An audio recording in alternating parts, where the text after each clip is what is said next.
Olá pessoal, bom dia. Estou abrindo aqui a transmissão e vou aguardar a chegada de vocês por aqui.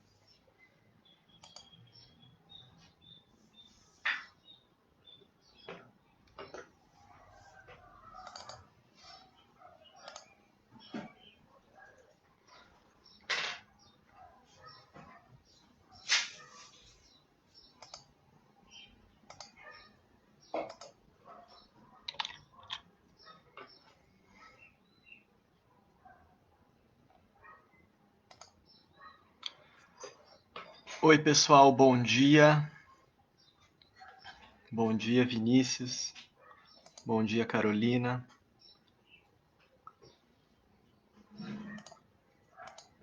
Bom dia Tassiana.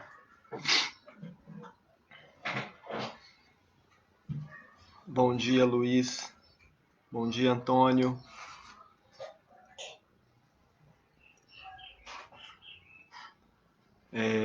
Espero que vocês tenham tido a chance de realizar a leitura do texto. Bom dia Marildo. E, enfim, bom dia Yasmin. Agradecer a Yasmin que enviou para a gente as anotações dela sobre o texto, viu, Yasmin? Já estão incluídas aí no nosso esquema de aula. Já vou falar, antes da parte da interação, já vou comentar um pouco sobre o que você trouxe para a gente. Valeu. Deixa eu ver aqui. Somos 8 por enquanto nessa transmissão. E, enfim, vou começando, né, de leve. A Midi chegou, somos 9.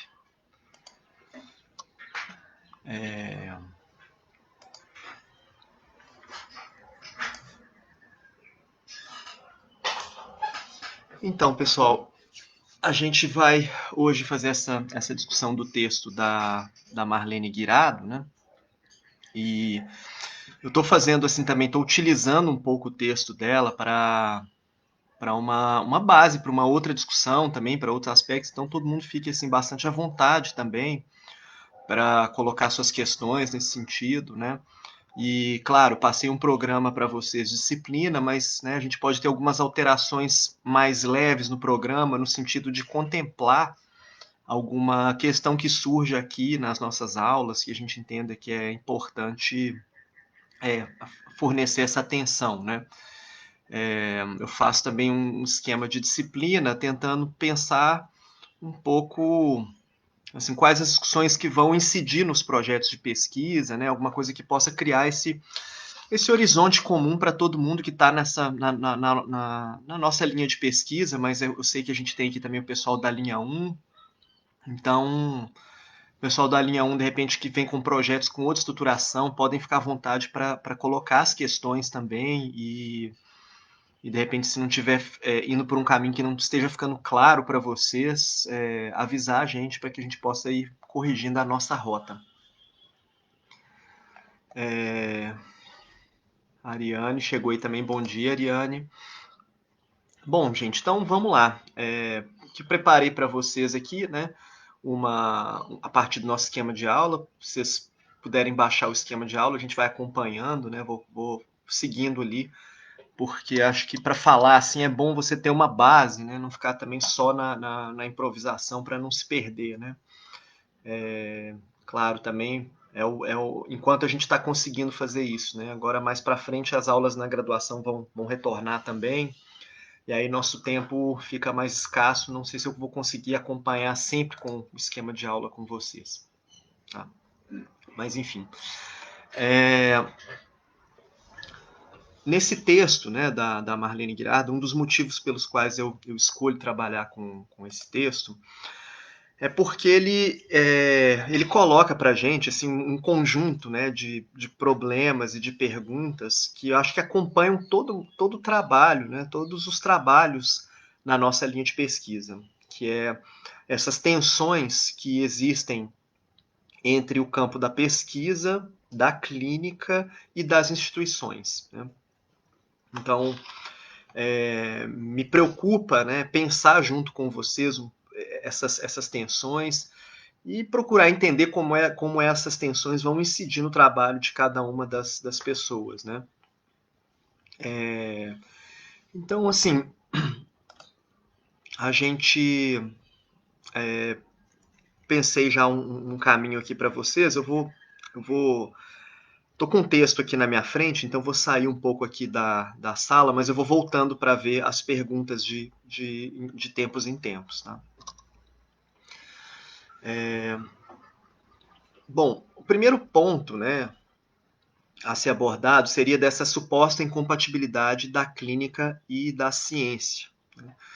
É claro que aí, né, pessoal, a gente tem que entender a ciência entre aspas, né? Porque existe uma incompatibilidade entre clínica e ciência somente quando a gente pensa a ciência a partir de um determinado ideal, né? A partir de uma determinada forma, que é a ciência que vai trabalhar com os universais, com a previsibilidade, né? Então, por isso, eu trouxe aqui, assim, resolvi acrescentar na nossa discussão um texto do filósofo pragmatista Richard Rorty, que se chama Método, Ciência e Esperança Social. Né? Eu deixei no esquema de aula um link para quem tiver interesse para o artigo todo, para acessar esse livro. Né? Tem um link para o livro e no livro vocês conseguem encontrar esse capítulo. Bom, por que eu achei importante trazer para a gente, né, essa abordagem pragmatista da ciência? Porque, de acordo com o pragmatismo, né, a ciência ela não se restringe ao fator preditivo. Né? Então, a tarefa da ciência não é criar modelos para. Não é simplesmente, né, não é unicamente criar modelos de previsão. Né? Uma das tarefas é essa construção de modelos para previsão, né, da nossa realidade, mas existe também uma outra tarefa importante que tem a ver com a possibilidade de fornecer para nós interpretações, né, sobre determinadas realidades, sobre determinados fatos que nos auxiliam no desempenho de uma ação específica. E isso tem muito a ver com a clínica, né? Porque quando a gente trabalha com a clínica, muitas vezes a gente não vai, vamos dizer assim, esperar o grande sol da ciência iluminar todas as questões relativas aos sofrimentos que o nosso paciente está passando. Então, por exemplo, se você está atendendo alguém, escutando um caso de depressão, é claro que todo o conhecimento prévio, toda a pesquisa sobre depressão, ela é importante para você. Mas, no entanto, aquele caso, aquela situação singular, não necessariamente vai responder segundo esse conjunto de conhecimento e essa universalização que foi realizada. Mas quando você lê, por exemplo, sobre a clínica, quando você lê outros trabalhos clínicos, né, de pessoas que já atenderam pacientes que chegam com esse rótulo ou com esse diagnóstico de depressão, isso tudo, de alguma forma, constitui uma rede interpretativa que facilita o seu trabalho com esse paciente. Né? Então, foi por isso que eu trouxe esse texto do Rorty para a gente começar por ele aí, né? Pensando essa tensão. No esquema de aula, estou já dizendo para vocês aqui que vocês possam aproveitar bastante, né, as aulas da professora Vera, porque ela tem um conhecimento muito grande dessas questões relativas ao surgimento da ciência moderna, né, desse movimento epistemológico provocado pela filosofia do Kant. Né, o doutorado dela foi nessa relação entre Kant e Freud, inclusive ela publicou recentemente a tese de doutorado dela num livro que ficou muito interessante. E então não vou entrar muito nessas questões assim mais epistemológicas, né? E vou remeter vocês à professora Vera, ao livro dela, caso vocês tenham interesse em entender um pouco, porque para nós a psicanálise, pelo menos, né? Eu acho que para as outras linhas clínicas também é importante a compreensão de como se constitui, né, a ciência moderna, para entender o que fica excluído desse conjunto de disciplinas, né? Que é, na verdade, o objeto com o qual a gente lida. Né? Em psicanálise, a gente lida com um tipo de sujeito que é um sujeito que é, de alguma maneira, deixado de fora, né, dessa grade de inteligibilidade que a ciência propõe para a compreensão dos objetos. E aí uma grande diferença, porque alguns indivíduos, né, ou alguns humanos, né, dentro dessa perspectiva, eles vão ser vistos aí como objetos, não como sujeitos. Então tem todo esse tensionamento também, que seria uma outra discussão. Né? Mas eu faço questão então de trazer esse trabalho do Richard Rorty, né, para que a gente possa localizar, né, essa atividade clínica como uma atividade científica também, né, para dizer que existe essa tensão com uma visão tradicional de ciência, mas o que a gente faz também é ciência, só que você tem que aí, de alguma maneira, produzir um contexto, e existe já um contexto, inclusive, produzido nesse sentido, né, assim, com a investigação da filosofia da ciência, da epistemologia, para se pensar que tipo de conhecimento específico é produzido na clínica, né. Deixa eu ver se está todo mundo aqui, todo mundo com... Deixa eu dar um oi aqui. Bom dia, Laís. Obrigado, Yasmin, por ter enviado o esquema de aula aí para o Amarildo. Leidiane, bom dia. Bom dia, Jaqueline. Bom dia, Laodiceia. Então tá. Vou voltar aqui. Se tiver perguntas, vocês podem ir colocando aqui do lado, tá? Mas, enfim, acho que está muito no início ainda para ter pergunta. Então, nesse artigo, então, chamado Método sem Esperança Social, o Hort vai dizer o seguinte, né?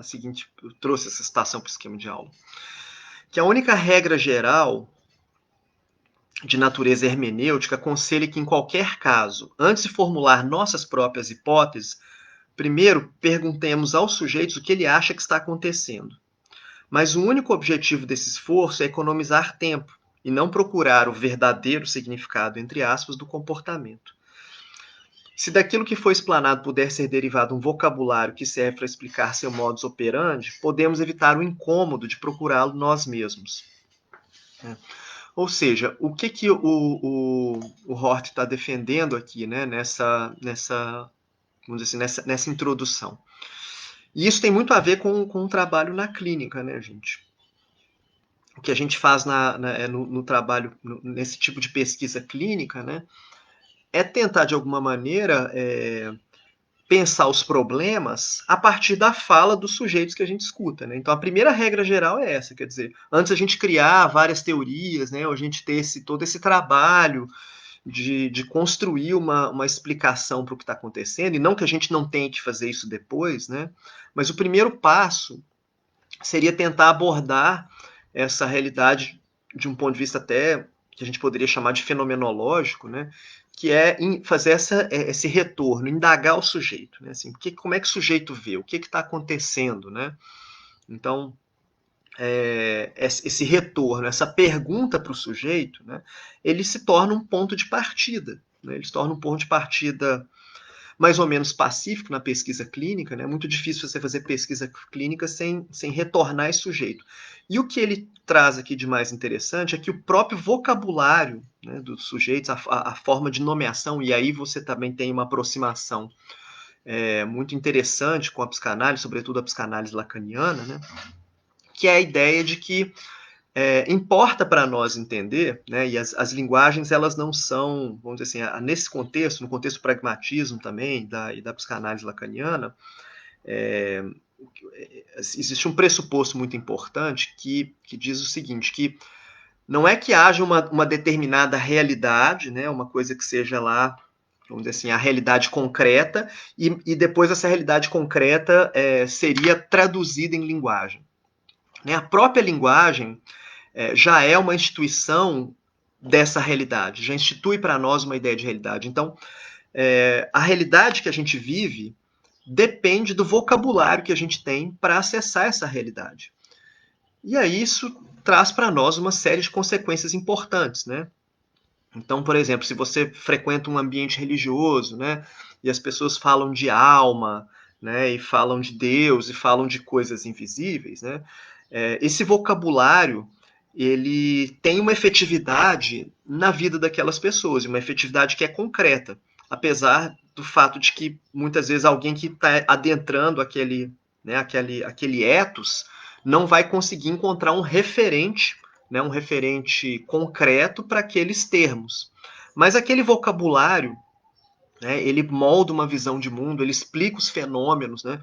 Então, isso é muito importante, gente, assim, que a gente possa ter em mente a importância de compreender a função, né, da linguagem, de um vocabulário específico que os sujeitos das nossas pesquisas trazem, né? Que esse vocabulário que eles trazem, na verdade, está revelando para nós né, uma rede através da qual eles constituem a sua própria realidade.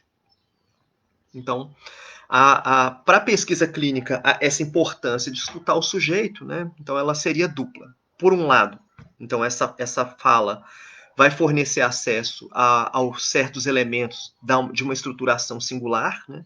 Então, qualquer paciente que a gente escute, né? Quando você coloca um paciente, né, dentro desse dispositivo, né? Então me fala, vou te escutar, né? Me conta aí sua história. Ele está dizendo, né, de elementos que apontam para a estruturação de uma história que é singular, né? A história única daquele sujeito. Mas, simultaneamente, ele também revela para nós toda a rede de sentido sociossimbólico no qual ele se encontra enredado, né? Que é um pouco daquilo que a Yasmin destacou para a gente, né? Na observação dela da leitura do texto, né? Que é a ideia, né, de que a gente precisa entender de onde a gente está falando, né? Quando se fala, sempre se fala no interior de uma instituição. E todos os sujeitos, né, assim, eles estão localizados dentro de uma instituição qualquer que seja, né? É claro que às vezes a gente tem uma certa dificuldade em nomear essa instituição, né? Porque a gente está muito habituado a nomear essa instituição a partir da referência a uma instituição concreta. Então eu vou nomear, por exemplo, eu vou escutar um paciente que é um estudante de graduação e, por exemplo, poder nomear que o discurso dele é produzido no interior do discurso universitário, né, da instituição universitária, no interior do discurso religioso, mas muitas vezes ele está se referindo ali a um tipo de instituição que a gente não tem nem um nome muito específico, muito claro, né, para poder fornecer. E aí, assim, depende também, né, de uma, vamos dizer assim, de como essa nomeação vai ser feita e essa nomeação vai afetar, obviamente, a sua escuta desse sujeito. Então, quando a gente escuta, né, a atividade clínica, o que ela proporciona para nós, então, é uma certa dialética dessas duas dimensões, né, que seria, por um lado, o singular, né, e o coletivo. Singular e coletivo não são duas instâncias separadas, tá, pessoal? Assim, a gente só pode pensar o que é singular em comparação ao que é coletivo. E existe uma dialética, né? Porque o singular é, na verdade, essa forma única ou própria de tradução do coletivo, né? E o coletivo também, de alguma maneira, é tudo isso que essas várias singularidades acabam tendo em comum.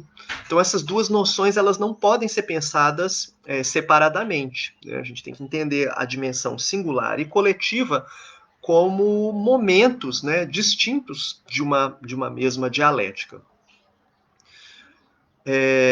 Então, avançando um pouco nessa questão, né, que eu acho que a gente está pensando o seguinte, então, só para sintetizar esse começo, né, a gente está falando da importância de escutar os sujeitos, né, na nossa pesquisa, dessa baliza, né, entre o singular e o coletivo, e agora entrando num elemento que vai, assim, vamos dizer assim, colocar uma camada acima dessa discussão, que é uma certa transformação, né, das ciências humanas.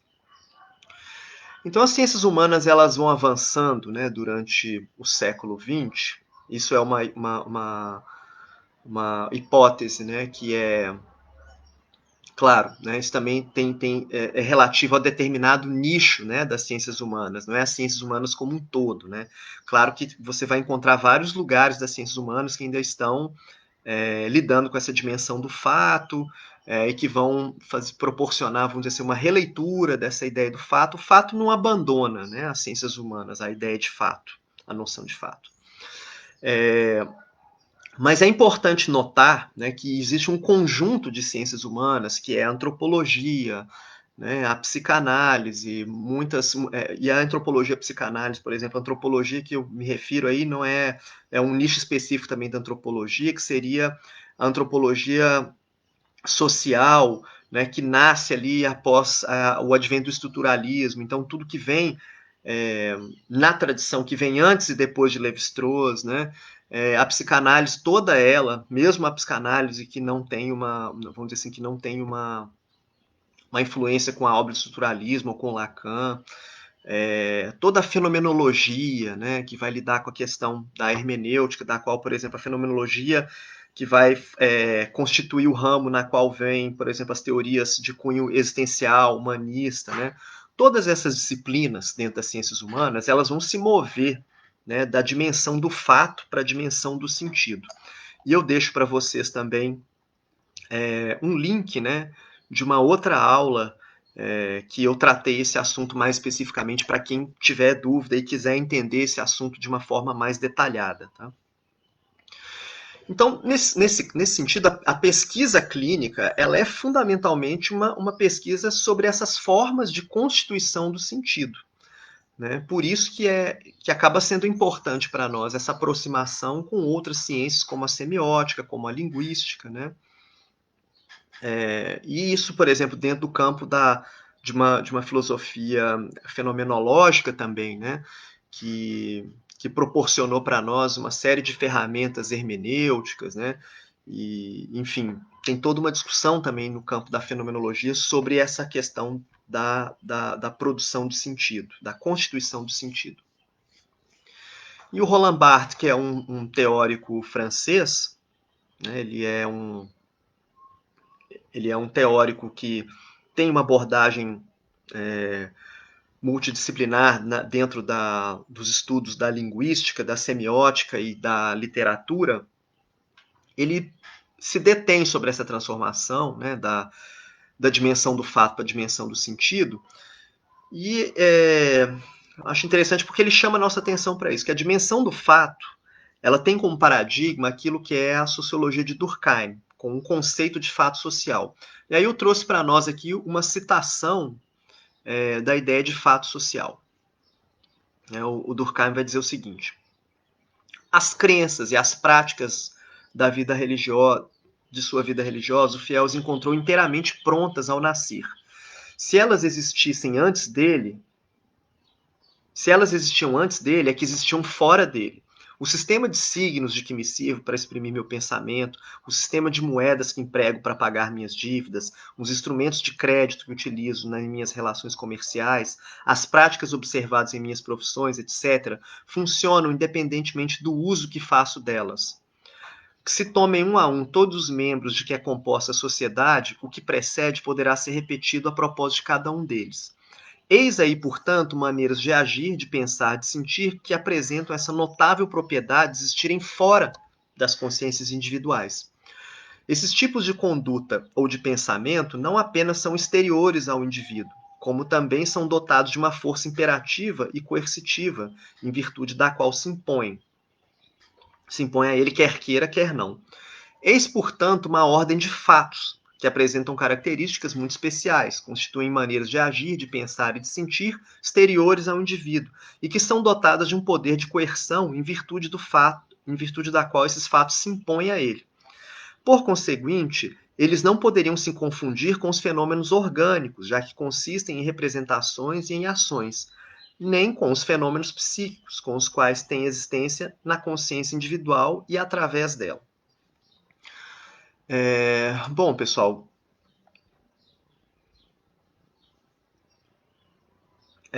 estou vendo aqui que tem uma questão aqui, tem um comentário aqui, mas depois vou entrar.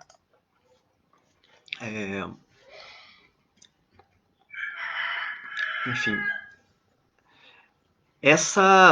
acho que ficou talvez evidente para vocês, né, que uma palavra-chave para o Durkheim aqui é a noção de coerção, né? Então, assim, o que é para ele o fato? O fato é aquilo que tem uma dimensão coercitiva sobre o sujeito. Né? Então, independente da minha interpretação, por exemplo, as moedas, né, o dinheiro, como ele vai dizer, independente da interpretação que eu possa ter sobre esses 100 reais, sobre o valor dele para mim, né, se ele foi suado para mim conquistar ou não, se eu não dou nenhum valor para ele, independente disso, isso não vai alterar, por exemplo, que eu vou conseguir comprar com ele no supermercado, por exemplo. Mas essa é uma visão que é um pouco assim limitadora, em certo sentido. É claro que existe uma dimensão do fato, né? Mas o que talvez essas teorias, né, que vão avançar em relação à dimensão do sentido vão propor para nós, né, é a ideia de que a própria noção de fato ela é constituída também discursivamente. Né?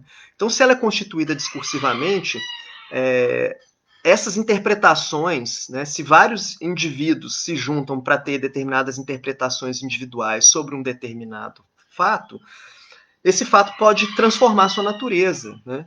Então, existe aí toda uma, vamos dizer assim, uma reversão na qual esse fato, que possui um certo grau de objetividade, uma topologia, né, onde ele acontece, né, e aí o Durkheim vai insistir nisso, né, que o fato tem esse grau de objetividade, ele tem uma topologia, né, existe uma consequência para quem ignora os fatos sociais, que é uma consequência desastrosa, né, existe aí um aspecto de coerção imperativo na vida social. Mas, no entanto, quando a gente começa a entender também esses processos a partir de uma visão histórica, a gente compreende que o que é fato social também muda e se transforma discursivamente. E aí é importante entender que essa dimensão do sentido ela vai estabelecer uma grande mudança de perspectiva em relação ao domínio do fato. Pois coloca um questionamento ou cheque essa factualidade mesmo do fato. Assim, o que constitui a factualidade do fato? É isso que a dimensão do sentido também vai interrogar. Ou a gente poderia também dizer que ela questiona justamente esses processos de sentido e os acordos tácitos que fazem com que um determinado elemento ou realidade possa ceder a uma estrutura de fato. Isso essa questão, esse tipo de indagação, gente, ele é muito importante para que a gente empreenda determinadas investigações, né? E a gente deve isso a uma série de, assim, a uma grande tradição, mas uma série de questionamentos que também vêm do campo da militância, né?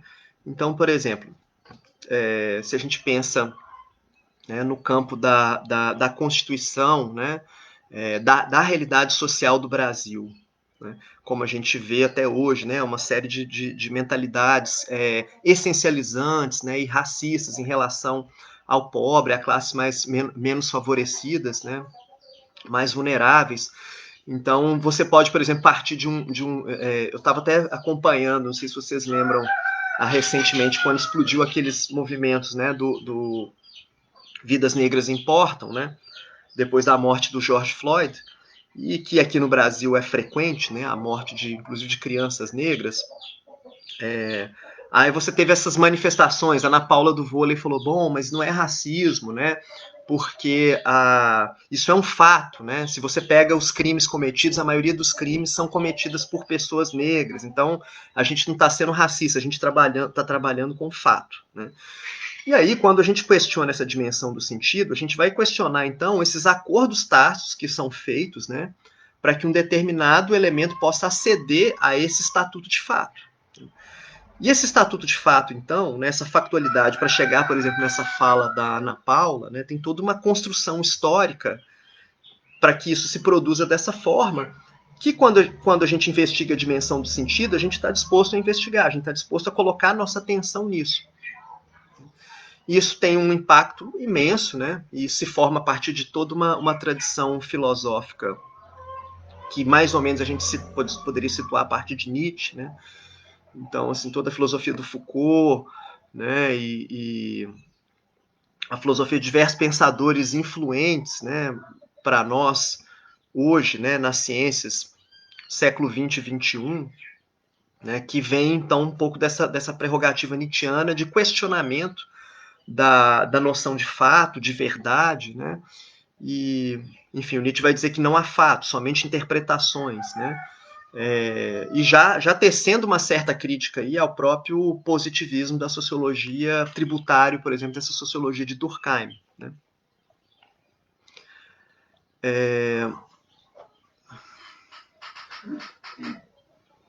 Então, mais do que a gente poder fazer esse recurso, essas belas citações do Nietzsche, né, a importância da gente fazer essa discussão nessa disciplina tem a ver com esse objeto de investigação que está em jogo na clínica.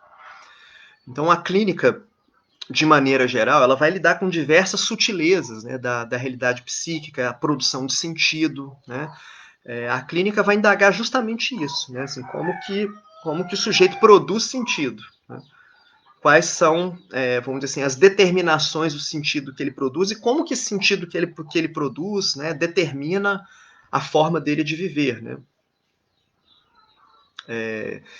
E aí, muitas vezes, né, essa produção de sentido ela não equivale a esse fato socialmente compartilhado e concreto da dimensão factual.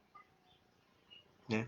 E aí você tem, então, um conflito, né, entre o que a gente pode chamar de uma dimensão factual, né, e o sentido particular atribuído para um sujeito como causa aí do sofrimento psíquico. Né? Por isso que o diálogo, por exemplo, da psicologia com o direito ele é tão importante. Né? Sobretudo a psicanálise tem feito bastante esse diálogo. E qual que é a importância aí? Que é entender um pouco como esse reconhecimento, né, factual, socialmente factual, que o direito fornece a determinadas demandas do sujeito, produzem, né, uma transformação subjetiva nesse sujeito. E esse é o exemplo que eu acompanho, né, que eu deixo para vocês também um link para quem tiver interesse, conhecer a dissertação de mestrado da Andrea Dembinski, que eu tive prazer de ser banca, um trabalho orientado pela professora Vera, e ela descreve ali alguns casos clínicos que mostram para nós exatamente esse elemento, que é esse conflito da dimensão entre o sentido particular atribuído por um sujeito, né, por um determinado sujeito, e essa dimensão factual do direito, né, como é que ela está colocada. E nesse caso clínico específico que eu trago aqui, né, assim, eu vou trazendo de uma forma muito resumida, mas só para a gente poder entender essa dimensão, né, ela narra para nós uma história de uma mulher que gostaria de mudar o nome dela. Ela entra com um pedido de mudança de nome lá na Defensoria Pública do Estado do Mato Grosso. Só que você tem uma lei específica, né, para a possibilidade de mudança de nome. E essa lei, você tem lá no parágrafo, na dissertação da André, ela cita todos esses documentos. E a lei diz que a mudança de nome só está autorizada, ou seja, só está autorizada mediante a comprovação de um fato social. E qual fato social é esse? Que o nome é humilhante para o sujeito, né, que o nome traz humilhação para o cotidiano do sujeito. E nesse caso específico, o nome não era assim, né? Vamos dizer assim, de acordo com uma visão geral, tácita, não era humilhante para o sujeito que fazia a requisição. Mas era um nome que remetia esse sujeito específico, né, essa pessoa, a uma série de vivências que para ela eram extremamente incômodas, mas essas vivências faziam parte, então, desse registro da singularidade. Né? Eu não sei se é um pouco isso, talvez, que o marido estava tentando dizer ali, né, já discordando, aí depois eu vou tentar entender o que ele está discordando lá, mas isso tem a ver com esse choque dessas duas dimensões, né, que é aquilo que o direito entende como um nome humilhante, né, e aquilo que para o sujeito causa sofrimento na sua relação com o nome. E aí tem uma série de questões que são muito sérias, né, pessoal? Porque não é simplesmente também a gente chegar, você está sofrendo com o seu nome, vamos mudar, tranquilo. Porque o nome, ele é um elemento, assim, é um marcador, porque não é só a questão, vamos dizer assim, subjetiva, né, afetiva da relação com o nome, ele é um marcador social de primeira importância, né? Se eu, por exemplo, cometo um crime grave e depois eu consigo documentos e mudo de nome, eu me safo desse crime, né? Eu me torno uma pessoa não rastreável. Né? Então, essa discussão em relação ao nome, por isso também as questões, né, que são relacionadas ao uso do nome social, que tem uma complexidade também, né? Por isso que é necessário, por exemplo, que o direito possa abraçar e criar dispositivos para que o nome social, por exemplo, de pessoas trans possam ganhar esse estatuto de legalidade. Isso é muito importante, né? Enfim, e nesse caso específico, né, você tem toda uma narrativa por trás desse nome, né? E um aspecto interessante da intervenção que a Andrea realiza é esse, porque o que a Andrea faz em determinada altura do atendimento vamos dizer assim, propor para esse sujeito, ou pelo menos é assim que o sujeito entende as intervenções da Andrea, que é um convite para que esse sujeito busque as origens desse nome, busque uma história, busque uma narrativa desse nome, e a partir dessa busca, né, ela poder, de alguma maneira, tentar decantar essa demanda, né?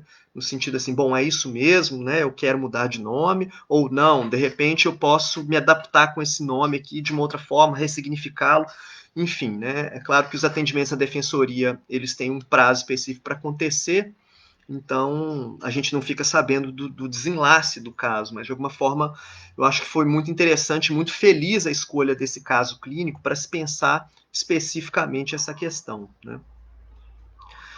Então, essa volta toda que eu dei com vocês aí até o momento, né, seria para que a gente pudesse apenas afirmar com Hort que todos os objetos de investigação científica, elas estão constituídas por uma rede de significados, né? Então, você tem uma rede de significados, né, na qual um objeto se constitui e aparece. Quando a gente faz pesquisa, por isso que é importante, então, realizar uma boa revisão teórica, uma boa revisão bibliográfica dos nossos problemas empíricos, porque quando a gente faz pesquisa, a gente está, de alguma maneira, recontextualizando, né, esses objetos que saem de uma rede de significado e a gente coloca em outro. A própria fala do paciente sai de uma rede de significado lá da vida dele e é depois introduzida dentro de uma outra rede de significados. Ou seja, traduzindo isso para o contexto da nossa disciplina, né, todos os objetos de investigação de uma realidade clínica estão constituídos através de uma rede de significado dentro de determinadas instituições. Então, assim, nosso papel aí um pouco também é poder reconhecer, né, que instituição é essa a partir da qual o sujeito fala. E se a gente muda a instituição, a gente muda também o significado, né, e a rede que constitui esse objeto. Eu vou só dar um exemplo aqui rápido, né, antes de ir aí para ver as perguntas de vocês, se tem alguma questão, mas é uma... Deixa eu achar aqui o meu...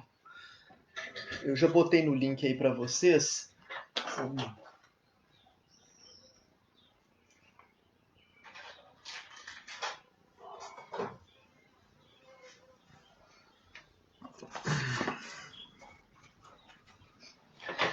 Um exemplo desse livro,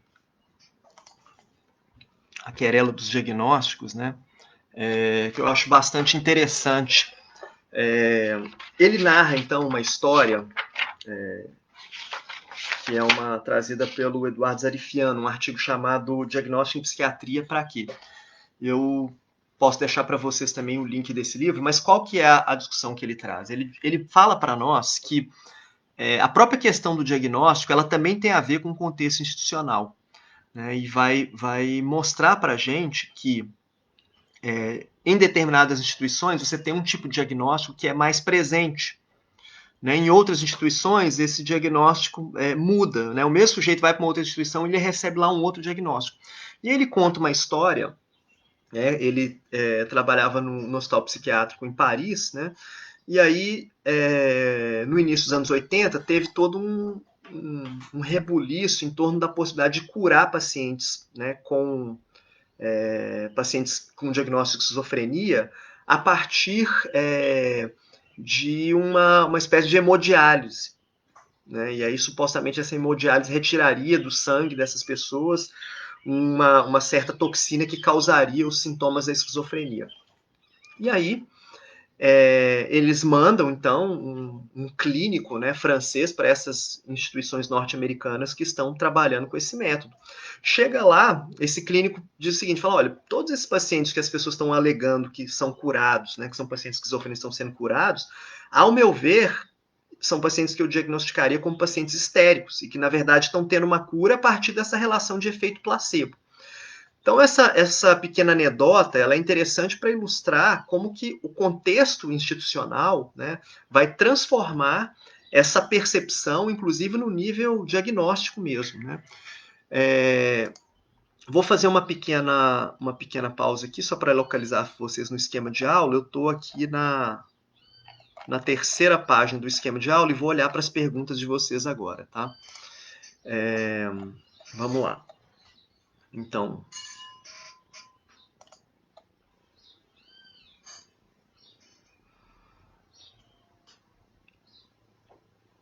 acho que né, estou vendo aqui a questão da Laís, é isso mesmo, isso aí é uma questão que a gente vai também ver com calma no texto do Christian Dunker, né? Justamente que ele vai dizer isso, que o que a psicanálise faz é lidar com né, com essas nomeações, com esses diagnósticos que vêm de um grande outro, né? O Mario está dizendo que a escuta profissional não é da singularidade do profissional. Não estou dizendo que é da singularidade do profissional, estou dizendo que é da singularidade do sujeito. Né? A gente escuta a singularidade do sujeito, claro, a partir de um. Né? Por exemplo, a psicanálise lacaniana vai se situar a partir de uma baliza técnica que ela vai chamar de desejo do analista, que não é um desejo de um analista individual, mas é um desejo abstrato para que uma análise possa ocorrer. Né? Então, a presença, vamos dizer assim, desse elemento desejante, né? Da causa mesmo. Né? Enfim, o psicanalista pode pensar e agir com hipóteses agnósticas, né, pode tomar decisões e tecer estratégias, mas, antes de tudo, não deve inocular no seu paciente vocabulário psicopatológico. Essa é a discussão, né, do Christian Dunker também, enfim, né, isso aí é básico para nós que estamos no campo da psicanálise, né, pessoal, assim, que o diagnóstico ele tem que ser pensado a partir da função, ele não é um rótulo absoluto que você vai nomear, né, um sujeito, enfim, não é por aí. Leidiane Costa está pedindo aqui, se possível, falar um pouco mais dessas 3 operações fundamentais da psicanálise: semiologia, prática de tratamento, intervenção, teoria da causa, no início do texto. No final do texto fiquei curiosa, deixa eu ver aqui, quanto diz sobre uma possível lei de proibição da psicanálise para tratar de casos de possível átimo. É isso mesmo?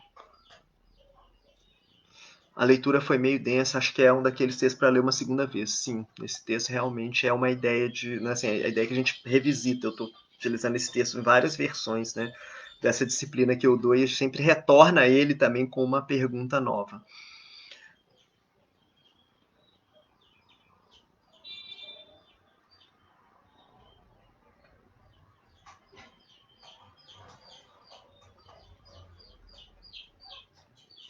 O Marildo está dizendo assim, perguntando aqui se o método que o profissional escolhe diz o modo subjetivo que ele valoriza e que se propõe enquanto sentido. Sem dúvida, né? Essa questão da produção de sentido também tá relacionado aos engajamentos que a gente tem, né? Assim, quais são as escolhas que a gente faz, né? Que tipo de teoria a gente abraça, que tipo de versão narrativa de realidade a gente se aproxima, né? Acho que é bem por aí também. É isso então, o cantinho de leitura é esse, né? É ótimo ficar deitado aqui preparando disciplinas, acho um privilégio poder trabalhar deitado de vez em quando. Vamos lá, então, vou voltando aqui, a gente vai falando mais. Eu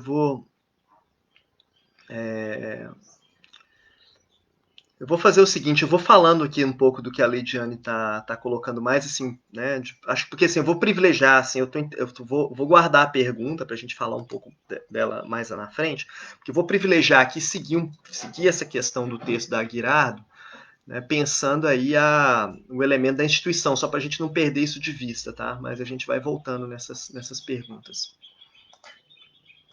Estamos com 43 minutos de transmissão, então tá tudo bem.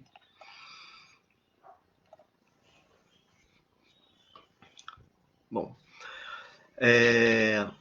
então até aqui, pessoal, né, que a gente viu foi um pouco dessa importância do elemento do sentido, né?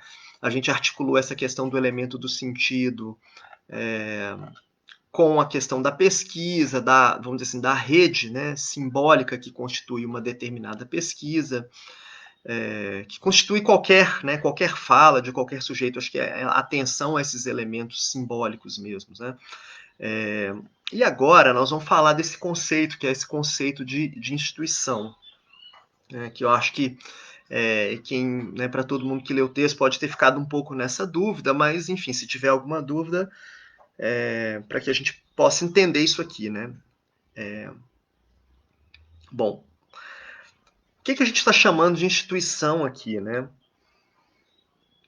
E por que a gente fala que todo sujeito fala a partir de uma instituição, mesmo que ele não esteja aparentemente dentro de nenhuma, né?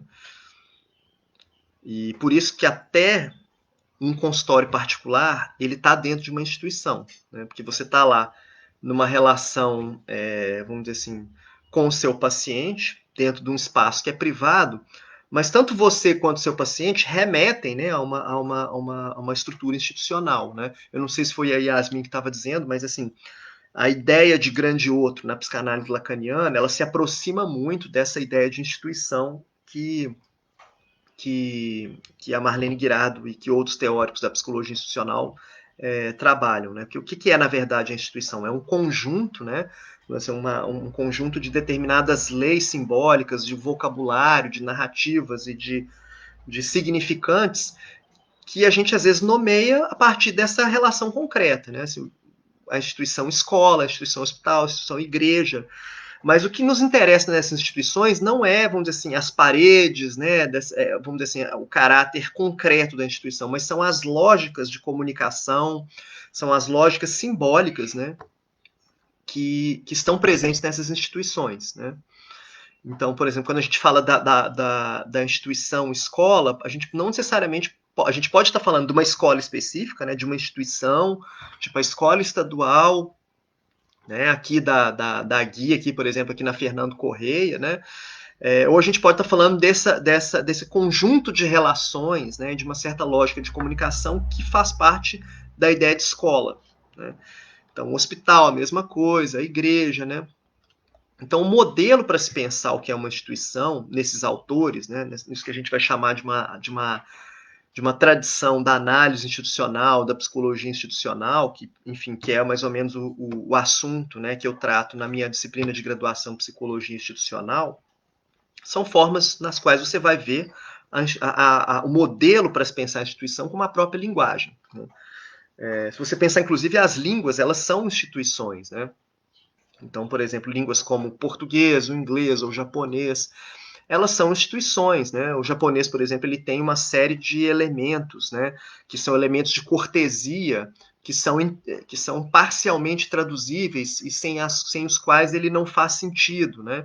Então, assim, tem determinadas expressões que você só vai utilizar com pessoas que são mais velhas do que você, né? E, enfim, tem formas de falar, tem até declinações verbais que tem a ver com o sujeito que está falando. Isso tudo está instituindo um lugar, né? Tem uma instituição aí de um lugar, e aí essa instituição de lugar, ela muda, né, a perspectiva de mundo. Ela muda mesmo, isso que a gente pode chamar de uma dimensão factual.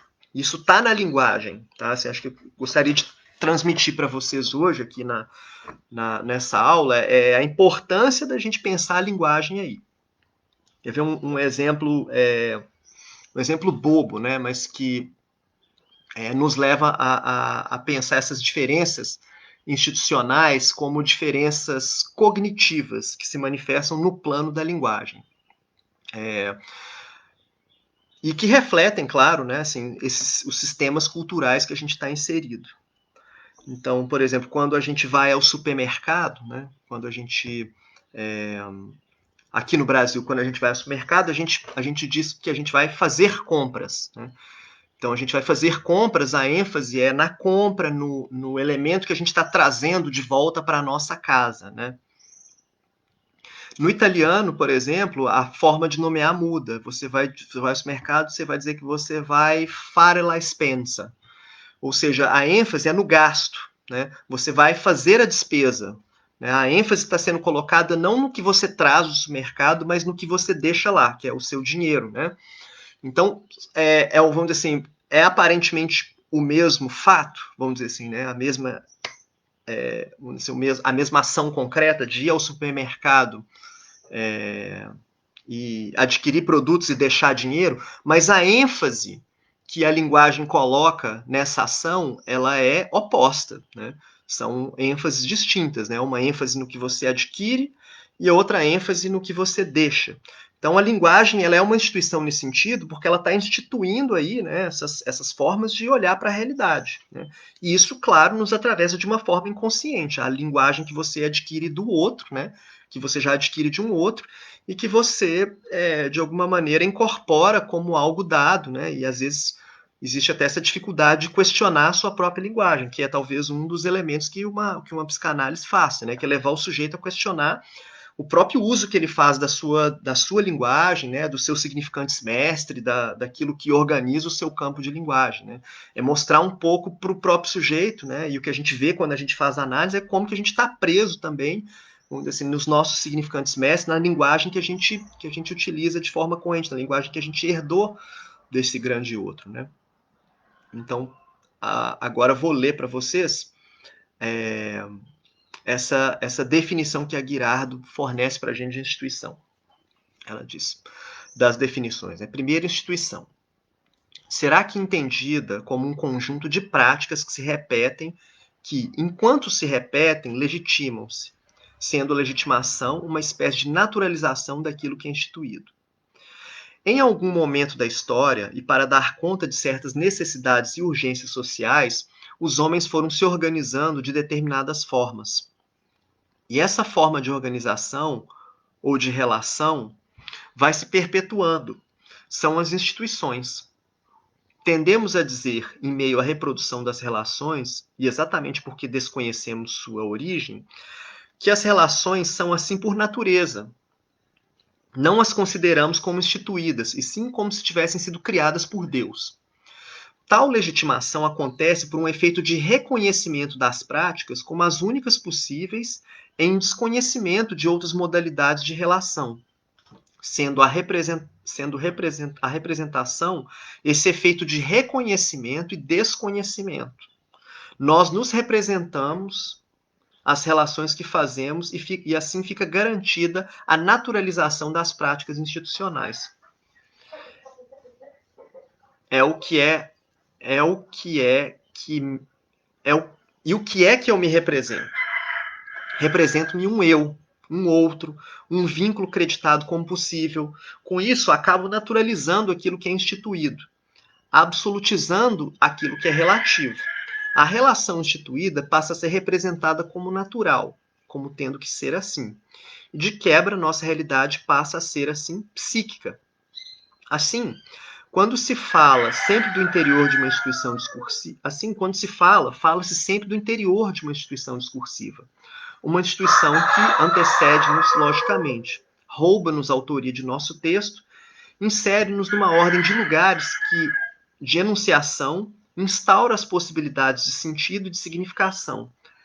É a ocasião de reconhecimento e de toda a subjetividade possível. Não somos donos do que falamos, nem do sentido, em última instância, de nossa fala. Nossa qualidade de sujeitos da nossa ou de qualquer outra história. Somos ficção. Então, na qualidade de sujeito, somos ficção. Bom, essa definição da Guirado, ela já vai trazer para nós aí uns elementos muito importantes para que a gente possa aí articular, né, essa ideia de instituição e discurso que vai ser importante para nós na próxima aula. Mas eu só gostaria, então, por enquanto, chamar atenção para alguns elementos que são levantados na definição da Guirado. Primeiro é a ideia do hábito e das práticas, como formador da instituição, do processo de naturalização que caracteriza essa construção social da realidade em qualquer instituição. Ou seja, assim como para a neurose, né, vamos dizer assim, o que consolida e dá força a um sintoma é a sua repetição, a instituição da mesma maneira, né? Quanto mais esse hábito se repete, né, quanto mais ele se torna um conjunto de coisas instituídas, né? Então, por exemplo, todo o ritual do casamento, quanto mais vezes o ritual do casamento, né, ele se repete, ele é naturalizado, ele é atualizado, ele ganha uma estrutura, vamos dizer assim, uma estrutura natural, instituída. Né? Então a gente acredita que o ritual do casamento ele é naturalmente feito dessas falas, né? Que a gente então pergunta lá para uma pessoa se ela aceita a outra, né, por toda a sua vida, até que a morte os separe, por exemplo. Enfim, são essas práticas, né, e esse hábito que constituem a forma da instituição. Isso é fundamental que a gente entenda que a instituição é hábito. Qualquer hábito, pessoal, ele pode ser mudado, ele pode ser transformado. Né? Só que o que a instituição faz é produzir nesse hábito um processo de naturalização que torna cada vez mais complicada a sua mudança. É como se ele fosse amarrando esse hábito em vários outros aspectos, né, e chega uma hora que a gente não sabe mais identificar a origem dele, porque ele está amarrado em várias outras relações. O segundo ponto, que é muito importante também, é que toda instituição estabelece uma relação com uma certa origem, né? Uma origem que não pode ser totalmente conhecida, e por isso ela vai ser sempre, em alguma medida, ficcionalizada. Então, sempre que você vai contar a narrativa, e por isso que a história é tão importante, porque a gente precisa de alguma maneira, de uma atualização constante dessa narrativa de origem. Né? Isso é demandado para nós do ponto de vista das relações políticas, pessoais, né? Que a gente possa revisar e reeditar, né, a nossa origem. Um exemplo fácil para a gente pensar isso tem a ver com a própria história da psicologia. Né? Quem estudou história da psicologia, e isso é um hábito também, né, que é as disciplinas de história da psicologia se basearem, por exemplo, numa bibliografia como a História da Psicologia Moderna, de Schultz e Schultz, né, você tem aí uma tentativa de constituir para a psicologia uma história na qual o seu ponto de origem é o primeiro laboratório de psicologia experimental do Wundt. Só que essa versão e essa história da psicologia remete a uma visão específica da psicologia. A gente também poderia tentar fazer não uma história, mas uma genealogia da psicologia, que iria encontrar suas raízes talvez lá na filosofia, enfim, ou, por exemplo, partir de um esquema Foucaultiano, né, de realização de uma genealogia do dispositivo confessional, mostrando, por exemplo, uma certa familiaridade do dispositivo da confissão com as psicoterapias, né, na Idade Moderna. Enfim, a origem de uma instituição ela é de alguma forma móvel também. Né? Você pode constituir outras narrativas aí. Né? E no nível individual a gente também faz isso. Né? No nível de uma análise ou de uma psicoterapia, o que você proporciona para o sujeito ali é um campo de possibilidades na qual ele vai repensar, né, aspectos dessa ficção relacionada à sua própria origem. Né? Pensar que a sua história pode ser contada de várias outras maneiras diferentes e não apenas naquela a qual ele se fixou pelo hábito e que pode, inclusive, estar ocasionando o sofrimento que esse sujeito traz para nós. Né? E o terceiro ponto aí dessa definição, que eu acho fundamental, que é a instituição como um modo de estabelecer lugares que fornecem sentido, expectativa e papel para as relações sociais. Ou seja, a instituição ela fornece lugares pré-estabelecidos a partir do qual a gente se relaciona. Né? Vamos pensar assim, pensando um exemplo bobo também, mas assim, um exemplo hipotético, mas que é interessante para a gente entender isso, que é, por exemplo, você está andando num beco escuro, numa viela escura, numa grande cidade, à noite, e aí você encontra outra pessoa, né? E aí você está vendo que tem uma outra pessoa ali, você está passando e você vive um momento ali de um certo pânico, né? Porque vocês estão vivendo ali uma realidade institucional que não há lugares pré-estabelecidos. Então você não sabe se aquela pessoa é amiga ou inimiga, se ela está só passando, se ela vem para te agredir, se ela vem para te roubar. E o mesmo pode se passar do lado dessa pessoa também, né? Ela não sabe quem é você, enfim. Então você tem esse encontro insólito, né? Já numa instituição, não, esses lugares estabelecidos, eles de alguma maneira fornecem para nós um conjunto de expectativa, né? Se a gente tivesse, por exemplo, numa aula presencial, e no primeiro dia de aula vocês não me conhecessem, vocês entram na sala de aula, a gente não tem essa sensação insólita, né? Porque eu vejo vocês entrando na minha sala, se eu não conhecer vocês, eu vou imaginar que vocês são alunos dessa disciplina, e vocês, da mesma maneira, vão imaginar que eu sou professor da disciplina, e aí esses lugares pré-concebidos e pré-estabelecidos, eles, vamos dizer, de alguma forma, amenizam a nossa angústia, né? E aí isso é só um exemplo para pensar de como que as instituições, de alguma maneira, elas amenizam diversos efeitos, né, de angústia que são relacionados ao não sabido, né? Então, em termos lacanianos, para quem estuda psicanálise lacaniana, a gente, inclusive, poderia dizer o que a instituição faz, né? A instituição, ela fornece para nós um certo enquadramento em relação ao que é o desejo do outro, né? O Lacan diz que a angústia é fundamentalmente uma angústia por desconhecer o desejo do outro, por lidar com um desejo que é desconhecido, né, em relação ao que, né, assim, o que se espera de nós, o que se quer de nós, né? Inclusive ele tem uma metáfora, né, uma anedota muito interessante que ele conta para nós que o louva-a-Deus, né, quando eles vão ter um encontro sexual, a louva-a-Deus fêmea, ela, logo após a relação sexual, ela corta a cabeça do louva-a-Deus macho e come a cabeça dele. E aí o exemplo que o Lacan utiliza é: imagine que você está com uma máscara de louva-a-Deus e você não sabe que máscara você está usando, se é de macho ou se é de fêmea, e você encontra outro louva-a-Deus, aí você não sabe se esse louva-a-Deus vai te deixar passar de boa, se ele vai querer cortar a sua cabeça fora. Isso é angústia, né? Isso é a forma como ele exemplifica a angústia, e a partir do exemplo do louvo a Deus.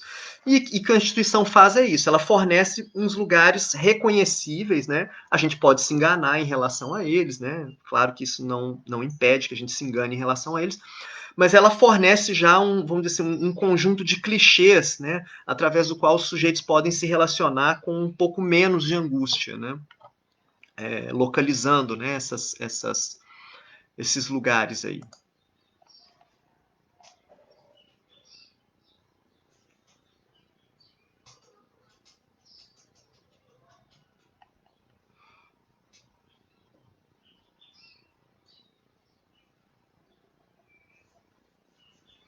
Exatamente, estou dando uma olhada aqui nas questões de vocês. A Lidiane estava falando do autismo, né? E não, agora eu entendi, porque estava lá átimo. Eu falei, como assim? Depois eu vou falar para vocês um pouco a respeito disso.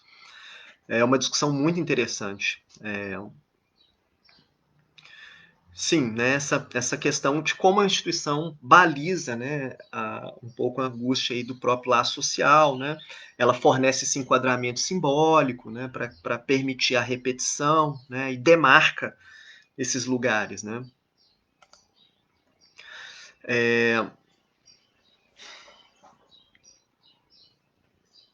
Então a Guirardo ela vai elucidar também essa relação entre instituição e discurso, né, uma forma que ela seja mais palpável aí na clínica. Então ela vai dizer o seguinte: o discurso não é uma produção homogênea, transparente, indivisa, como aparece em sua dimensão de comunicação. E nós, psicanalistas, com certeza concordamos com isso. O discurso divide, opõe, superpõe, metadiscursa, multiplica sentidos numa mesma palavra. E exatamente por essa qualidade, equivoca-se nos intercâmbios entre o dizer e o dito. É justamente com essa dimensão que somos confrontados na clínica o tempo todo. Né, com essa dimensão do equívoco, né, daquilo que a gente entende que o paciente está falando para a gente, o equívoco que a gente tem em relação a isso, ou o equívoco que o próprio paciente tem em relação à nossa interpretação, ou em relação à própria fala dele, né, e da polifonia também, das várias vozes que habitam aquele discurso do paciente, né, o discurso dele, do outro, do pai, da mãe, está tudo ali presente ali no mesmo enunciado. Então, o discurso de cada paciente acaba revelando esse modo particular de atribuir sentido, né? Por exemplo, na fala de um menino que eu via com frequência dos seus pais, que ele era um filho modelo, né? Mas esse adjetivo, por mais elogiosa que fosse a intenção dos pais, acaba sugerindo para o menino que ele não é um filho de verdade, né? Pois a maquete é um modelo, assim como né, assim, a maquete é um modelo e não uma casa de verdade. Então, essa palavra modelo que vem como um elogio, ela pode ser subvertida, né? Você não precisa introduzir uma outra palavra. Isso que eu acho que é interessante, né, que a gente começa a explorar nessa dimensão discursiva, que é, assim, às vezes o sujeito pode crescer ouvindo uma série de significantes e adjetivos que aparentemente são elogiosos, mas ali, às vezes, na prática, esses elementos eles são subvertidos, né, e o sujeito pode perceber isso como algo que não é necessariamente elogioso, né? E trouxe para vocês também um exemplo muito interessante. Quando eu fiz um trabalho, na época eu estava envolvido com trabalhos de documentação de língua indígena, né? E assim, abordei um tema, trabalhando aí foi a trabalho em Ji-Paraná, e aí em 2014 você tinha um slogan da prefeitura, umas faixas que diziam assim: Ji-Paraná, você merece uma cidade melhor. E eu fiquei encucado com esse slogan, porque eu falei assim, como assim, gente? Ji-Paraná, você merece uma cidade melhor. Eu tô acabando de chegar em Ji-Paraná, né? E aí você vê que essa mensagem ela tem uma ambivalência, né? Porque na forma como o enunciado está colocado, ele pode sugerir tanto assim, Ji-Paraná, né? Cidadãos de Ji-Paraná, vocês merecem uma cidade melhor, então vamos todo mundo junto aqui construir uma cidade melhor, como também pode dizer para mim que acabou de chegar lá, do tipo assim, Ji-Paraná, vai embora daqui porque você merece uma cidade melhor, né? Então, é o mesmo significante, mas que pode apontar são a mesma cadeia significante, mas pode apontar para interpretações opostas, né? Enfim, são essas interpretações e atribuições de sentido que vão depender também da história do sujeito, né, e da perspectiva que eles têm sobre a cidade, o seu lugar ou a instituição que elas têm no discurso, né? Então, tem todos esses elementos a serem considerados. Uma outra referência também importante no campo da psicologia ou da análise institucional é o nome do Gregório Barenblit. O Barenblit é um psicanalista argentino que mora no Brasil, está radicado aqui desde a década de 80. Ele fugiu, veio fugido da ditadura na Argentina, para ficar numa ditadura no Brasil, porque sofria perseguição lá na Argentina, e aqui no Brasil ele não sofria. Ele é vivo e mora até hoje em Belo Horizonte, tem o Instituto Félix Guattari lá, está bastante idoso, mas assim, ainda muito ativo. E ele tem uma contribuição muito importante, sobre a questão do movimento institucionalista. E eu vou trazer aqui para vocês uma citação dele, e porque ela vai aí abordar também um outro elemento aí da instituição que é importante, que é a dinâmica institucional. Ele vai dizer assim: esse grande momento inicial do processo constante de produção e de criação de instituições tem um produto, gera um resultado, e este é o instituído. O instituído é o efeito da atividade instituinte. Se vocês prestarem atenção a esses nomes, eles mesmos já estão dizendo alguma coisa com relação à diferença entre o instituinte e o instituído. O instituinte aparece como um processo, enquanto o instituído como um resultado. O instituinte transmite uma característica dinâmica. O instituído transmite uma característica estática, estabilizada. Então é evidente que o instituído cumpre um papel histórico importante, porque as leis criadas, as normas constituídas ou os hábitos, os padrões, vigoram para regular as atividades sociais essenciais à vida da sociedade. Mas acontece que essa vida é um processo essencialmente cambiante, mutante. Então, para que os instituídos sejam funcionais em vida social, eles têm de acompanhar a transformação da vida social mesma para produzir cada vez mais novos instituídos, que sejam apropriados aos novos estados sociais. Tem-se que evitar uma leitura do tipo maniqueísta, que pensa que o instituinte é bom, o instituído é ruim. Embora seja verdade que o instituído apresente, por natureza, uma tendência à resistência, uma disposição que se poderia chamar a persistir em seu ser, a não mudar, que quando se exacerba, se exagera, se conhece politicamente pelo nome de conservadorismo ou reacionarismo. Pelo contrário, o instituinte aparece como uma atividade revolucionária, criativa, transformadora por excelência. Na realidade, não é exatamente assim, porque o instituinte careceria completamente de sentido se não se plasmasse, se não se materializasse nos instituídos. Por outro lado, os instituídos não seriam efetivos, não seriam funcionais, se não estivessem permanentemente abertos à potência instituinte. Ou seja, pessoal, a ideia de instituinte e instituído retrata para nós essa dinâmica histórica das instituições, como que elas, de alguma forma, operam nessa movimentação para sobreviver, para se manter. Inclusive, é importante lembrar que quanto mais antiga uma instituição, mais movimentos também ela sofreu, de adaptação, mais movimentos instituintes. Então, por exemplo, uma instituição que tem assim, a duração, por exemplo, como a Igreja Católica, que é uma instituição muito antiga, do ponto de vista das instituições modernas, é uma instituição que está aí há muito tempo, em comparação a outras instituições que a gente tem hoje na modernidade. E é claro que a Igreja Católica, por exemplo, ou o cristianismo de forma geral, mas se a gente quiser focar apenas no exemplo da Igreja Católica, ela tem aí um conjunto de questões, que são questões instituídas, mas ela está permanentemente aberta a elementos instituintes. Então, eu orientei uma pesquisa no POP da graduação, foi uma aluna que investigou os grupos para casais divorciados na Igreja Católica.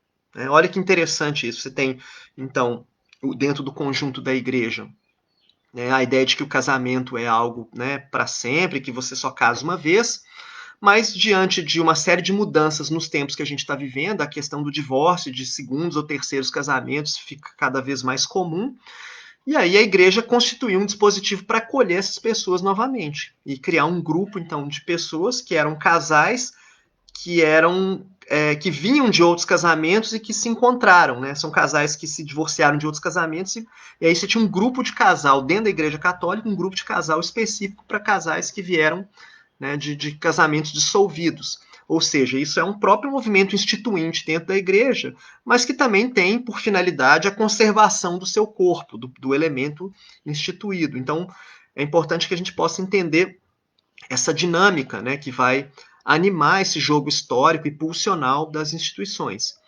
Portanto, cada vez que a gente narra uma instituição, e isso vai ser importante nas pesquisas de vocês, a gente está, então, narrando esses movimentos constantes aos quais uma instituição está submetida. Antes de comentar aqui alguns pontos da intervenção da Yasmin, gostaria só de dizer que o livro do Barenblit está aqui no link, tá, do meu esquema de aula, quem tiver interesse. O livro do René Lureau também, que é bastante interessante. Se estiver faltando algum outro link aí que vocês queiram aí também, vocês me avisem. E agora eu gostaria de comentar aqui alguns pontos, né, da intervenção que a Yasmin trouxe para a gente. Então, a Yasmin diz aqui para a gente que, pensando na instituição como discurso, né, essa aproximação entre clínica e instituição, além de se tornar possível, fica muito clara quando fazemos a pergunta que a autora propõe, né, que é como aquele que nos fala constrói o discurso. Isso é fundamental, pessoal, né, que é assim, quando um sujeito está narrando alguma coisa para a gente, seja um paciente nosso, seja um sujeito que é parte da nossa pesquisa, é muito importante a gente entender como que ele constrói seu discurso, né? Ao que ele recorre, quais são as figuras que ele recorre, quais são as figuras que ele utiliza como figuras de autoridade que balizam o discurso dele. Isso não é algo que está só no senso comum. Ao fazer ciência, ao fazer essa aula aqui também, eu estou lançando mão de diversas balizas, né, que servem como pontos de autoridade que eu vou construindo o meu discurso com vocês em cima delas, né? Então, assim, o nome do Nietzsche, o nome da própria Girardo, né, o nome de Durkheim, né, o nome de Roland Barthes, são elementos a partir do qual eu estou construindo, né, o meu discurso. Eu construo uma fala aqui que está fundamentado nesses elementos, né, que eu busco extrair minha autoridade daí. Segundo ponto aqui que a Yasmin está trazendo para a gente é que a gente escuta, né? Escutamos então o modo como é constituído o discurso, seja ele na pesquisa ou na clínica. Ou seria a clínica uma pesquisa, né? Citando a Guirado, espécie de mapeamento do terreno da textura discursiva, né? Bom, isso aí para nós, né, da psicanálise aí realmente não tem mistério e nem segredo, né? O próprio Freud já em duas ocasiões em que ele vai apresentar a teoria psicanalítica, ele diz que a teoria psicanalítica ela se constitui como um método clínico e de pesquisa simultaneamente, né? Porque o próprio, vamos dizer assim, a própria atividade clínica é uma espécie de pesquisa a respeito desse mapeamento da tessitura discursiva de um sujeito, né? Bom, terceiro ponto que ela destacou, né? Não somos donos do que falamos, nem do sentido, em última instância, da nossa fala. Na qualidade sujeito, ou da nossa, ou de qualquer outra história, somos ficção, né? Isso é muito importante, gente. Eu agradeço a Yasmin por ter destacado esse ponto, porque quando a gente fala que a gente é ficção, as pessoas podem erroneamente ser levadas a pensar que a ficção é alguma coisa que se opõe à realidade. Então a gente é ficção, então a gente não é realidade. Só que o que está em jogo não é isso, né? Assim, a própria estrutura da realidade, a própria ideia pela qual a gente expressa a realidade tem uma estrutura de ficção. Então, sempre que a gente falar de ficção aqui nessa disciplina, a gente não está falando de alguma coisa que seja contrária à realidade. A gente está falando de uma certa tessitura narrativa que torna algo possível, né? Então, nesse sentido, nós somos ficção, porque a gente precisa de diversas narrativas. Então, a gente precisa da narrativa dos nossos pais, né, para dizer como é que a gente foi criado, como é que a gente nasceu, como é que a gente foi desejado. A gente precisa das narrativas institucionais para nos localizar. Então, cada sujeito aí é um conjunto de ficções, né? A Yasmin também está dizendo aí que ao ler esse trecho ela pensou no grande outro, né, como berços significantes, né? Seria aí por excelência a grande instituição. De fato, concordo, acho que você observou bem aí, Yasmin, que O grande outro, na verdade, é um precipitado generalizado de instituições, né? E que a gente pode nomear esse grande outro a partir de certas referências, né? Então, por exemplo, em alguns momentos a igreja vai funcionar como grande outro para o sujeito, né? Ou a universidade, enfim. O grande outro, ele, né, subsume todas essas posições, mas de alguma maneira esse conceito de instituição que a gente está trabalhando aqui, ele nos permite localizar, nomear um pouco, né, essas instâncias do grande outro. E a quarta observação que ela fez aqui é sobre o trecho. Quando se fala, fala-se sempre do interior de uma instituição discursiva. Ela pensou sobre esse trecho, ela diz, pensei sobre esse trecho sobre o conceito de lugar de fala, né? E ela está contando aqui para mim que na aula da Vera tem aprendido muito sobre epistemologia, né, para nos orientar sobre de que lugar de fala epistemológico estamos falando, de que lugar o sujeito fala, né, de que lugar de fala institucional. Né? Então é isso, quer dizer, são essas perguntas que a gente deve fazer para nós mesmos, para a nossa pesquisa, né, para os nossos sujeitos, para que a gente possa entender mesmo, né, o lugar que a gente está ocupando e, a partir disso, poder fazer as perguntas mais interessantes, né, para a nossa pesquisa. Eu agradeço a Yasmin por ter enviado as observações de texto. Ela me ajuda muito como professor quando eu tenho esse retorno, né, quando eu consigo assim, olhar um pouco para o que foi a leitura de vocês, né, e aí, inclusive, produzir essas questões muito bacanas e muito pertinentes. Obrigado, viu, Yasmin? E vou dar uma olhada aqui também nas perguntas, agradeço também as perguntas de todo mundo. Vou dar uma olhada aqui que a gente tem mais aqui.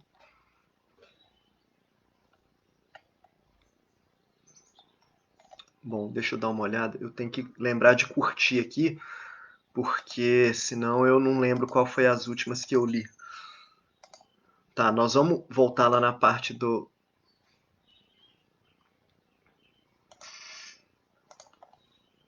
no autismo também, do que vocês quiserem se auto-organizar para falar, tá, gente? Que aí não dá tempo também de eu falar de tudo, mas assim, vocês podem criar aí os diálogos de vocês na comunidade também. Sim, né, o Freud está falando dessa relação, né, do sofrimento humano em três fontes, né, que é a decrepitude do corpo, a natureza e relações humanas, e a instituição que ela faz é, de alguma maneira, ser, vamos dizer assim, o remédio e o veneno dessa fonte de sofrimento. Né? É o veneno porque aguça, né, o nosso sofrimento em relação ao contato humano em algumas situações, mas também porque ela está aí para amenizar isso de alguma forma. Né? A Marildo está elogiando a escrita do Barenblit. Deixa eu ler aqui, tem pergunta do Vinícius, né?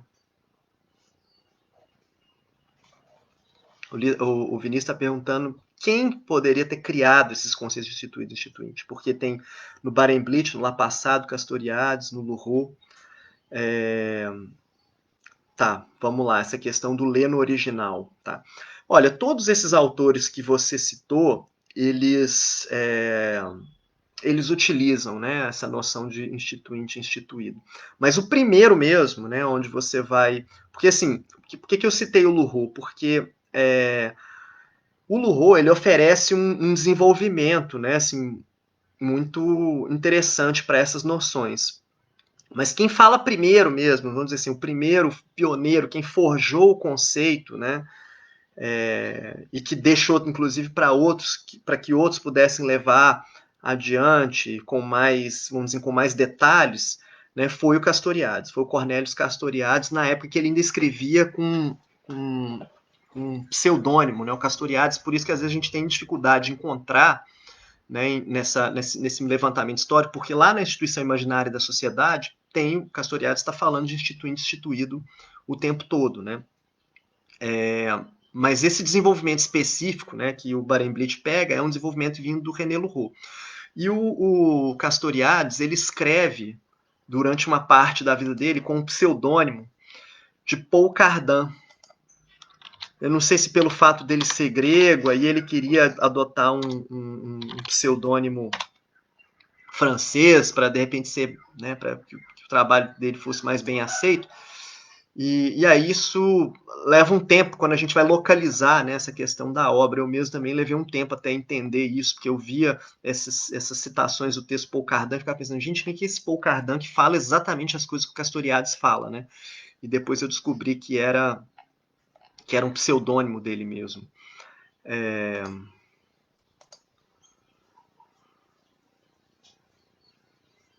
Não, eu não falei disso não. Tomara que você tenha recuperado aí seu navegador aí, mas eu não falei nada desse tema. Mas é isso, tá? A noção de instituinte instituída, ela aparece pela primeira vez nos escritos do Paul Cardan, que é o Cornelius Castoriadis, né? E aí é retomado amplamente, é revisitado, é retrabalhado. E obrigado por essa pergunta também, porque nos ajuda a realizar essas contextualizações mais finas, né, desses trabalhos. Bom, pessoal, estamos aí 1h20 de transmissão. Eu não estou vendo ninguém colocar aqui alguma coisa para digitar. Eu vou só, assim, talvez entrar rapidamente antes da gente encerrar aqui, 3 minutinhos na questão que a Leidiane está colocando, para que a gente, então, possa encerrar essa parte da transmissão e fazer nosso intervalo, tá? Enfim.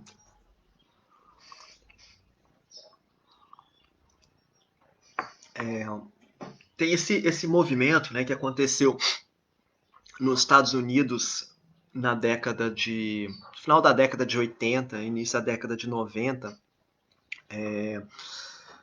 Você tem aí algumas instituições importantes, como a Associação Americana de Psiquiatria, que tentou se associar a outras instituições, procurando normatizar um campo de tratamento do sofrimento psíquico, né?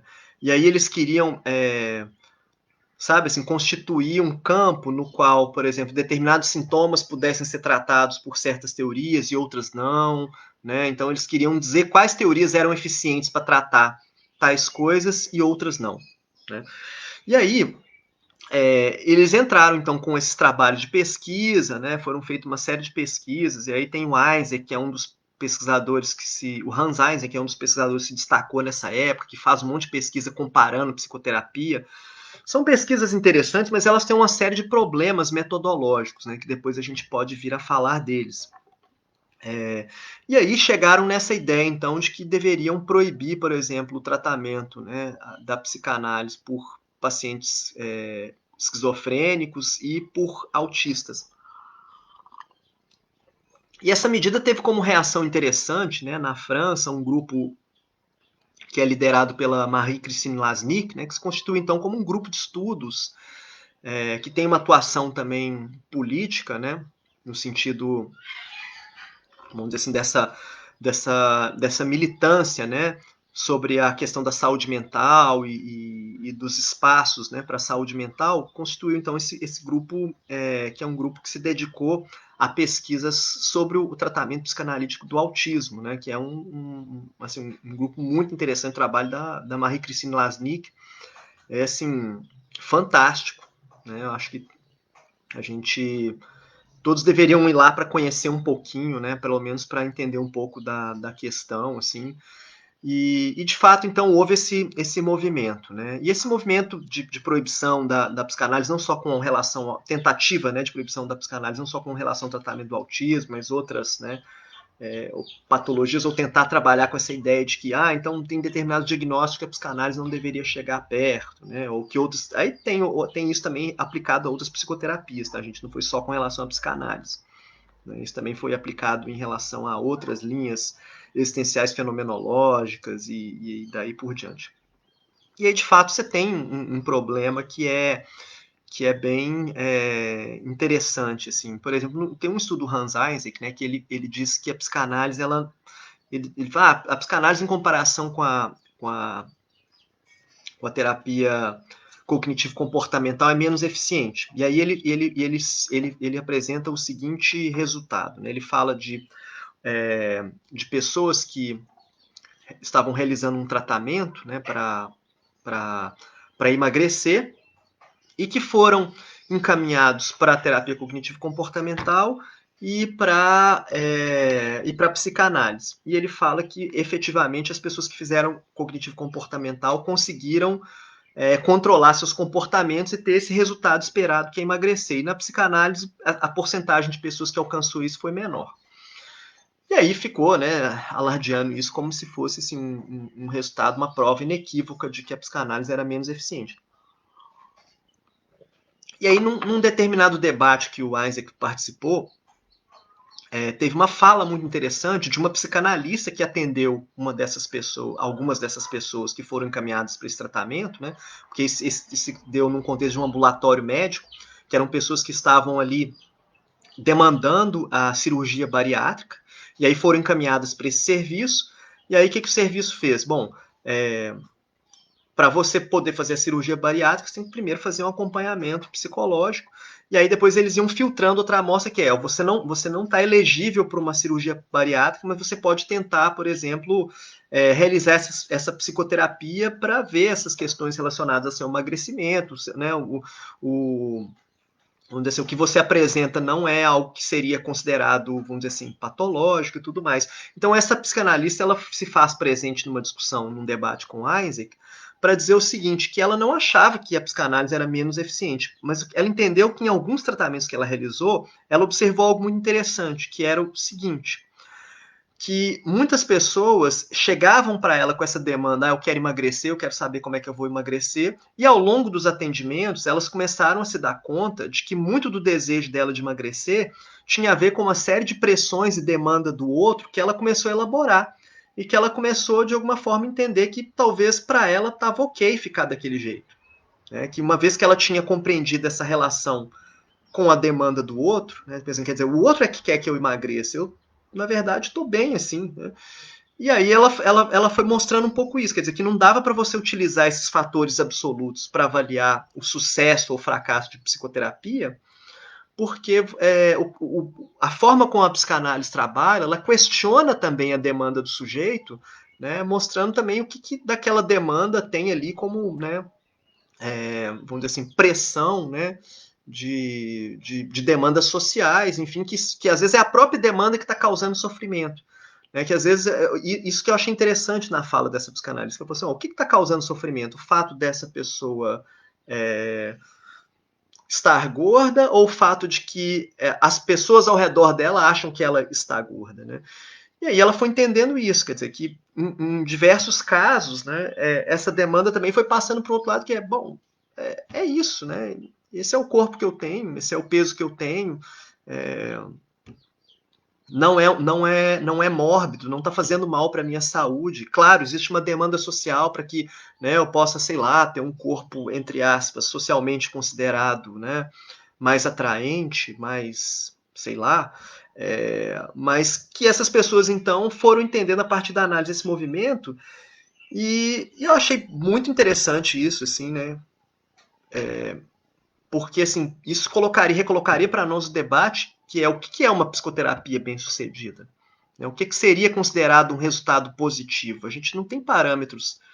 E aí, novamente, a gente tem essa tensão entre clínica e pesquisa, né? Porque qual parâmetro objetivo que poderia ser adotado numa pesquisa, né, que poderia dizer para nós assim, qual a baliza que a gente, né, poderia ser utilizada para fornecer conhecimento objetivo sobre o que é uma psicoterapia bem-sucedida? Mas, enfim, isso está aí no bojo dessas discussões que a Leidiane está levantando, assim, né? Não entrei muito, mas enfim, depois vocês podem também, a gente pode retornar nesse assunto. Foi o interesse de vocês, tá?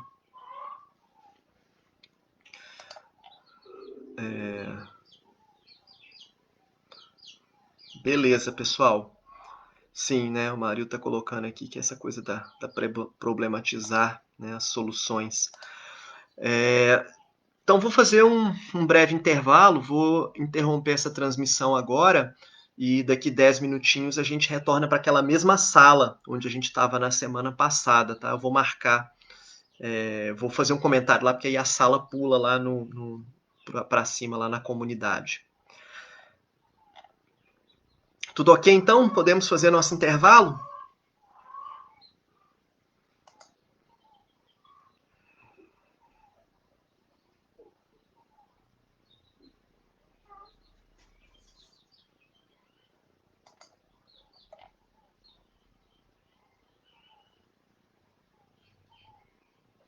Ok.